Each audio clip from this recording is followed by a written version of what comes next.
Ассалаумағалейкум жігіттер. Короче, қымыз алуға келдік. Жібек ана деген дәмханадан.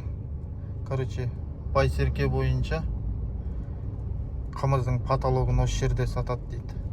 Неше түрлі қымыздарды осы жерде сатады дейді. Короче, мұны мектептің тура қарама қарсы бетінде Байсеркеден шығып баратқан жерде, короче. Осы жерден 2 литр қымыз аламыз да, ішіп, қазір эксперимент жасаймыз, құдай қаласа. Бір 2 литр қымыз керек. Қандай қымыздар бар? Заказной бар и домашний қымыз. Заказной ол қандай болады? Крепкий бола ма? Иә. Так, біреу сондай. И тағы қандай қымыз бар? Домашний. Домашний, ол обычный, иә? Негізі ол оған не спирт қосылмай ма? Өзі аши ма, сонда қалай болады ол? Короче, ашып. Өте балмен ашылған. Қандай? Құрам күшті болады. Спирт қосылмайды ешқандай. Спиртпен сатылмайды ғой, сондай. Жоқ, халал ғой. Просто үшін эксперимент жасап, ішіп, барып экспертизадан өтіп көрейінші деп отырған болдым. Көре беріңіз қалай. Смело көруге болады ғой. Алдын бір кісілер сөйтіп сенбей істеткен. Аха. Одан кейін не болды? Шықты ма? Жоқ. Шыққан жоқ. Экспертизадан шыққан жоқ па? Спирт шыққан жоқ. Типа сөйтіп сенбеді. Аха. Тексерді. Одан кейін. Короче, содан келетін болды қайтадан. крепкийдан біреуін и обычныйдан біреуін бересің. Домашнийдан. Қанша болады ол? Заказной қымыз 1900 теңге. Аха. Домашний қымыз 1600 теңге. 1600-1900 да, болды. Бере беріңіз.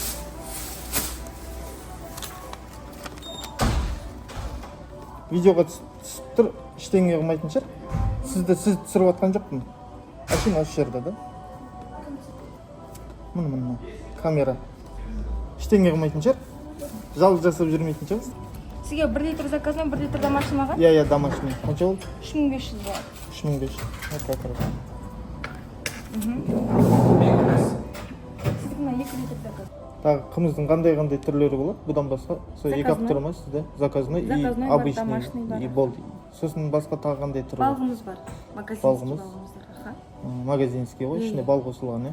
Олар тәтті болады аға. Андай тәтті любительдер бар ғой. Аха. Біздің заказной бар, тоже балмен ашытатын қымыз. Ана заказной дегендеріңіз ол сонда біраз тұрып ашып бір крепкий болып тұрады ғой, сонда, иә? Иә, күшті крепкий болып келеді, свежий болып келеді, крепкий не суретсіз болып келеді ғой. Болды ғой, иә? Рахмет. Жақсы, рахмет, сау болыңыздар. Короче, жігіттер, бүгін бізде эксперимент. Қандай эксперимент десеңіздер, мұндай эксперимент. Мынау қымыз сатып алдық, в общем. И мынау да қымыз. Мынау, короче, арнайы жасалған қымыз деді. Бұл неше күн бойы ашытылып, быжытылып, в общем, крепкий болады. Ал мынау обычный өзіміздің постоянно тұтынатын қымызымыз. Осы 2 қымызды алдым. Короче, осы 2 қымызды ішіп көрім. Осыны ішіп, экспертизадан өтіп көреміз. Экспертизадан ішкен деп шыға ма, ішкен деп шықпай ма, соны тексеріп көреміз, короче. Сосын балғымыз бар дейді. Оны 3 литрді ішіп қоямайым енді. Осы обычный мен осы крепкийді алдым. Балғымыз ішіне бал қосылған тәтті болады. Тем более мен тәттіні жақсы көрмеймін. Сондықтан осы екеуін ішіп бітірсем, құдай қаласа. Бұл экспериментті нешін түсіріп отырмын? Себебі бізде ана Қостанайда ма имам ішіп алып ұсталынды деп жатыр ғой, қазір хит болып жатыр ғой. Соған арнайы түсіріп отырмын да. Ол имам қымыз ішкем деп жатыр екен, ол имам. Ал милициялар, короче, арақ ішкен, пиво ішкен, білмеймін енді. Короче, ішкен деп жатыр. Ана журналистер ішіп алып деп, в общем, сұмдық қылып, в общем, хит болып жатыр ғой. Соған арнайы түсіріп жатырмын. Қазір осы 2 литр нені қымызды ішіп, барып экспертизадан өтіп көреміз. Егер көрсетсе, қымыз ішуге болмайды, жігіттер, за рулем қымыз ішпеңдер. Ұстаса 15 сутка 7 жыл праваларың салам алейкум болатын. Сондықтан каналға тіркеліп, жазылып, подписать етіліп, осындай қызықты эксперименттер жасаймыз алдағы күнде де. Соңына дейін көріңіздер видеоны. Қызық болайын деп тұр, в общем. Егер қандай да бір чувство болып жатса, там басым айналып, анау-мынау, енді кішкене ішіп алған адамдарда кездеседі ғой, сондай ситуация болса за рулем отырмаймын, сразу айтып қояйын. Сразу үйге барам, экспертиза көрсетпесе де отырмаймын, себебі короче болмайды. За рулем ішпеңдер, перегармен отырмаңдар. Қымыз ішуге бола ма, за рулем болмай ма, тағы да бір көреміз. Жестко эксперимент болайын деп тұр. Міне, короче, жігіттер, мына қымызды қолдан жасалған қымыз арнайы. Соны ашып көріп отырмыз. Қандай болады екен. Ойбай, шипі жырлап отыр ғой.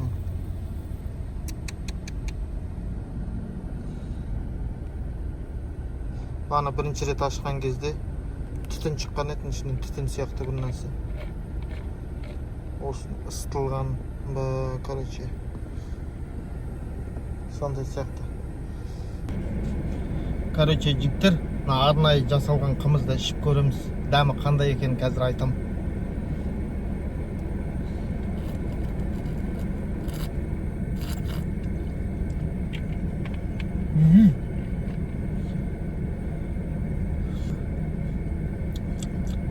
Пиваның дәмі шыға ма?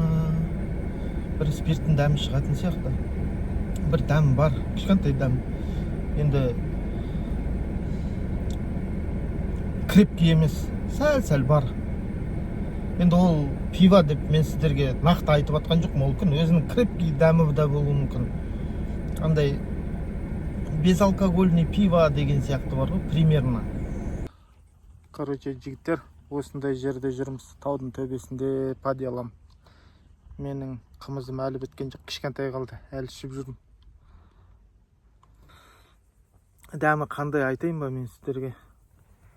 Пиваның ішіне құртты езіп салып жібересің да, сіміріп жібересің ғой, без закуски. Примерно сол сияқты болып тұр ғой.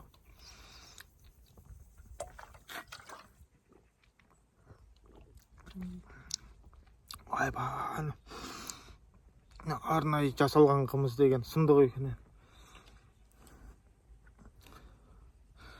Короче, көрсетейін қандай жерде жүрміз сіздерге. Мына примерно осындай жерде жүрміз. Таудың төбесінде. Мына қала. Мына қалада. Қала осындай болып тұр. Таудың төбесінде жүрміз. Подиялам Кекбалтық Тосбала екеміз. Мұнда аттар серуендеп жүр. Короче, таудың жоғар жағы конный прогулка ғой, в общем, атпен серуендейтін жерде жүрміз.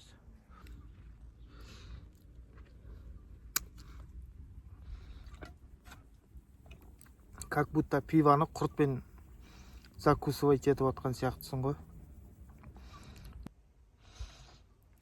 Короче, солай жігіттер. Енді бұны харамға шығарасыңдар ма, халалға шығарасыңдар ма, өздерің білесіңдер, в общем. Кішкентай қалды. Ойба, дәмі деген сұмды қойнаның бар ғой. Қазір құдай қаласа, екінші қымызды ашып, екінші қымызды ішеміз. Сосын барып, экспертизадан өтіп көреміз. Пока мен за рулем жүрген жоқпын, бүгін демалыс маған. Бүгін за рулем, бүгін видео түсіреміз, құдай қаласа. Құдай қаласа. Білмеймін, кәдімгідей бастан теуіп жатыр. Мен ойымша, мына қымыз бастан тебеді, перегар көрсетеді деп ойлаймын. Кәдімгідей бастан теуіп отыр. Бір литр қымыз іштім ба, арнайы қымыз деген, өздері арнайы жасалатын қымыз екен бұл. Бір литр қымыз іштім ба уже, қанша бір 2 сағат болды деймін, жайлап ұрттап ішіп жүрген. 2 сағатта как будто 2 бутылка пива ішіп алған чувствода болып жүрмін ғой, кәдімгідей. Қазір құдай қаласа машинаға барып екінші қымызымды алып алайын, дос бала шыққанша. Короче, сәл-сәл көбіршіктеніп тұр. Тағы да кішкене ашып көрейік. Ойбай, көтеріліп отыр. Что-то төгілетін сияқты. Көбіршіктеніп отыр осы. Төгілсін ма? Көреміз енді не болса да. Короче, мына қымыз. Ой, пива қысып көпіріп жатыр ғой мынау.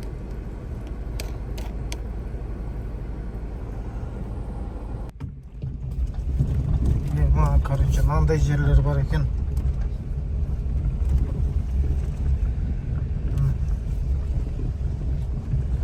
жақта елдер шомылып жүр. Таудың ортасында жүрміз ғой мына жақта. Базар нету, базар. Елдер кәдімгідей шомылып отыр мына жақта.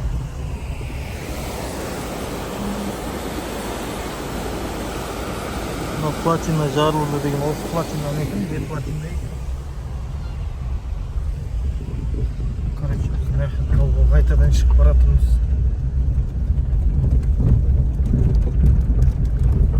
Машинаның артында отырмын, әлі 1 литр қымызым бар. Жайлап ұстап отырмын енді.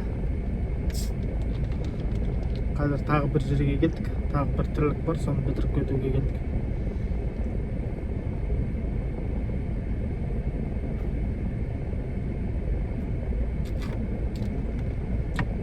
Мынау обычный қымыз. Бұны бағанағыдай бағанағыдай емес бұл. Бірінші қымыз арнайы жасалған қымыз сияқты емес бұл. Қымызды спокойно ішіп отыра берсін, как обычный өзіміздің ішіп жүрген қымыз. Жалпы өзімді қымыз ішіп жүрген бала болғаннан соң қымыздың қайсысы қандай екенін білемін. Ана қымызды ішсең, бірінші қымызды арнайы жасалған деген қымызды ішсең, как будто пиваның дәмі сияқты оған бір ашты дәм келеді, кәдімгі спирттің дәмі сияқты келеді. Ол жерде мен спирт қосылған деп айтып отырған жоқ, енді оны бір құдай біледі орада. Бәріміз де қымыз ішеміз, кезінде мен де зар өлем жүріп қымыз талай ішкем. Біздің ауылда бұл қымыз Жамбыл облысында 400-500 теңге болатын. Сол кезде Алматыда ол кезде 1500 болып тұратын. Қазір 1800-1900 теңге болып кетіпті.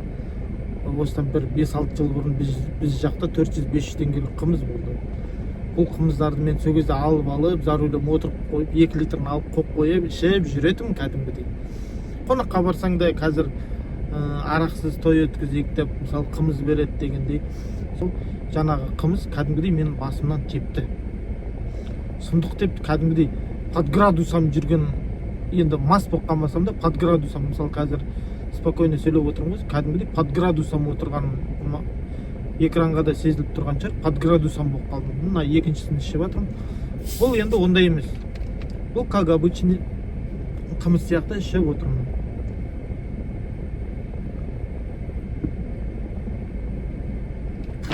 Нан мен қазір берсе бір жарты сағатта тауысып қойсайын мен. Анан сен жарты сағатта тауысамайсың. Сол сияқты қымызды да может ашытып, ішіне дрожь салып или там білмеймін енді қалай дайындаған. Егер осы жерде нелер болса, қымыз дайындағыштар болса, сол қымыз дайындағыштар өздеріңіз айта кетіңіздер, қалай дайындалады ол қымыз. Ол қымыз градус көрсете ме, көрсетпей ме. Құдай қаласа менде жартысын ішіп қойдым, жартысы қалды. Қазір құдай қаласа бір сағаттан бітіретін шығармын. Бұл енді сусын емес, сырылдатып іше алмайсың, енді құш жіберуің мүмкін. Сондықтан жай ішіп жүрмін. Қазір құдай қаласа дос бала шықса, мынаны да бітірсем, барып экспертизадан өтеміз. Негізі мен өзімнің чувствома қарап, мен маспын деп айта аламын.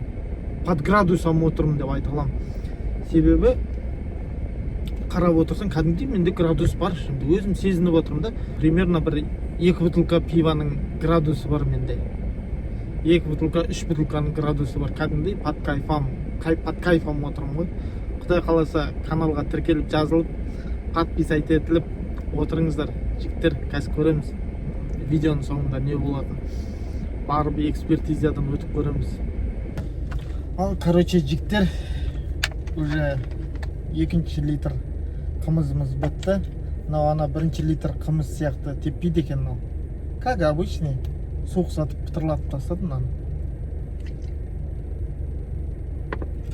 Жігіттер, қазір экспертизаға барып көреміз, қалай болады екен. Көрсете ма, көрсетпей ма. 2 литр қымыз іштік. Біреусі өзіміздің арнайы жасалған қымыз деді. Мынау обычный қымыз. Біріншісі өзіміздің арнайы жасалған қымыз деген өтте не екен, андай крепкий екен. В общем, кәдімгідей басым айналып, мас болып бала жаздадым. Сәл уже не толау болып жүрдім. Мас болғандай болдым примерно. Ал нан іштім, олай әсер етпеді, мынау спокойно ішіп кеттім. Анада кәдімгідей мас қылады екен анам. Сондықтан ненің де қымыздың да түрлері болады екен. Қазір енді фырылдап барып экспертизадан өтіп көреміз, не болатынын көреміз, бірге көрейік. Короче, келе жатырмыз жігіттер. Каблуковадағы неге экспертизаға келе жатырмыз. Дос бала қалды машинада, экспертизадан өтіп көреміз, не болатынын бірге көрейік. Ассалаумағалейкум. Экспертизадан өтсем бола ма? Не болды? Я үшін өзім үшін өтіп көрейінші деп отырмын ғой. Видео түсіріп жүрген ғой. Видео түсіріп жүрген ғой. Қымыздан соң экспертиза көрсете ма, көрсетпей ма, соны тексерейін. 2 литр қымыз іштім да, кеп тұрмын да, соны көре ма, қалай болар екен деп, шыға ма, шықпай ма деп. Платно бізде. Бол, без проблем төлеймін. Қан тапсырасыз, манша тапсырасыз. Все, без проблем. Отырыңыз ағам, удостоверение жоқ. Удостоверение жоқ, Каспиймен көрсетіп салайын. Қолында іштіңіз ба? Аға. Қашан іштіңіз? Қазір ішіп келе жатырмын. Қандай қымыз? Біреусі арнайы дайындалған деген крепкий екен ол. Таза қымыз ба әлде андай балғымыз деген не? Балғымыз ішкен жоқпын. Біреуі таза емес, анда ашытылған қымыз, біреуі 1 литрі. 1 литрі обычный өзіміздің ішіп жүрген қымыз. Ананы қылдыңыз, заявление өтініш. Мынау ма?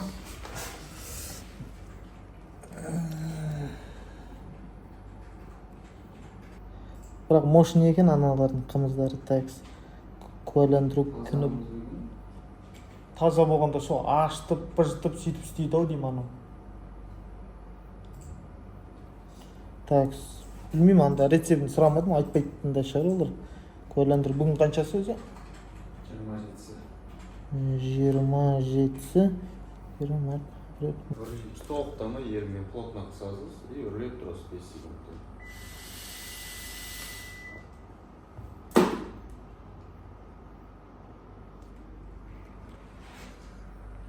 Анализ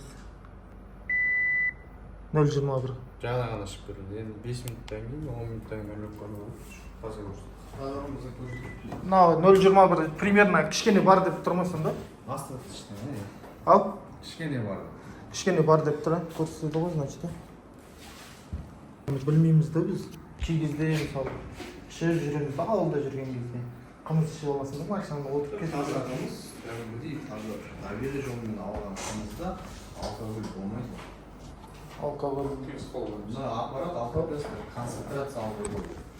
Спиртное я Да, енді оған спирт қоспайтын шығар. білмейсіз ғой, неше түрлі. Вместе шақыру үшін қоса береді ғой, значит, Не үшін таласы болады? Бас айтады. қымыз. Алкоголь ішпейтіндер қымыз ішті. Таза қымызды көрсетіп. Қандай эксперимент жасалды? Таза екен.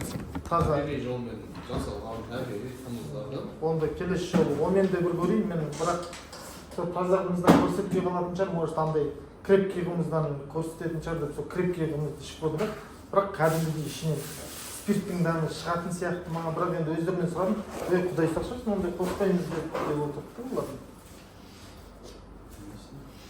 Құдайдан қорқамыз. Соны мен де айтып отырмын да, мысалы бір қолыңа жүзім ал, бір қолыңа нам ал, екеуін қоста су қосып болды уже. Иә, уже вино дайын. Ашытасың вино дайын. Оны да ашытасың, может көрсетуі мүмкін шығар деп соны мен реально өзім көзім жеткізіп алайын деп келгенмін ғой. Мына жігітпен бірге барасыздар, қан тапсырасыз.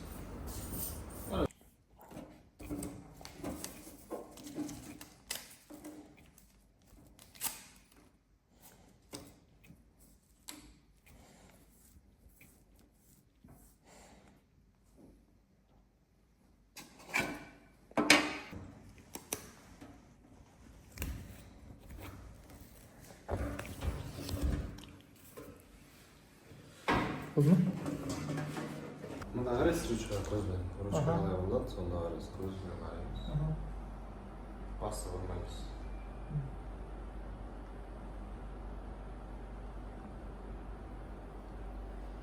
Тіліңізді көрсетіңіз. Орнына отырып. Телефон қойып қойыңыз. Надо. Былай оянсаң, тұра берсін. Аяғыңызды қосыңыз, плотно. Осылай тұра беріңіз, үйін қос. Қолыңызды созыңыз, алдыңыз. Саусақтардың арасын ашасыз, көзіңізді жұмасыз. Осылай 20-25 секунд көзді жұмып тұрамыз, ашпаймыз.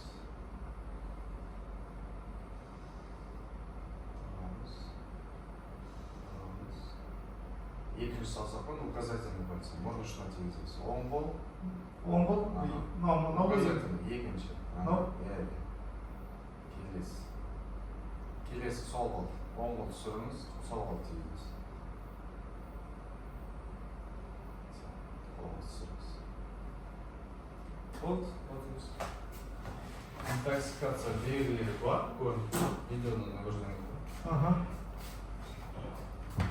Кішкене алкогольдің белгілері бар ма? Бар. Четкий көрініп тұр. Видеоны нагруждение болады. Все. Так что жігіттер қымыз ішіп за рулем отырмаймыз. Қымыз ішіп деп общий айтуға болмайды. Енді қымыздың да ішінде тазалары болады. Тазалары енді бірақ 1 литр, 2 литр черуші шығар ол. 2 литр мен 2 литр ішіп келдім. Черуші қандай қымыз іштіңіз соған байланысты болып тұр ғой қазір. Онда таза мен қазір Обширный болып тұр қазір. Сол вопрос өйткені қазір қымыздың түрі көп. Қазір магазинде десеңіз неше түрлі қымыз бар. Неше минут бұрын өрледіңіз сіз оны? Так. Қатта өрледім. 20 минут. 20 минут өтті. Бірақ обедтен бері ішіп келе жатырмын ғой. 2 литрді бірден ішкен жоқпын. Талды көрейін. Үстіңде отыр ғой.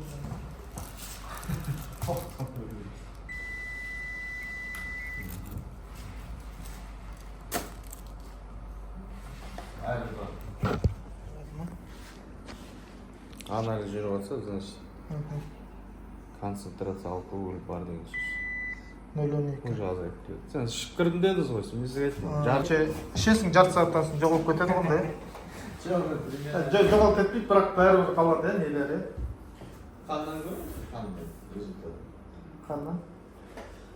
Он дүйсенбі или вторник? Короче, мен қай күні келе аламын?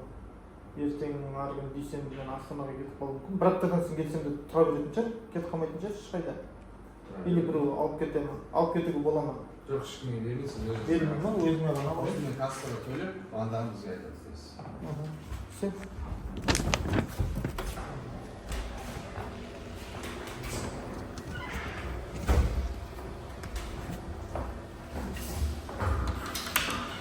Tamam.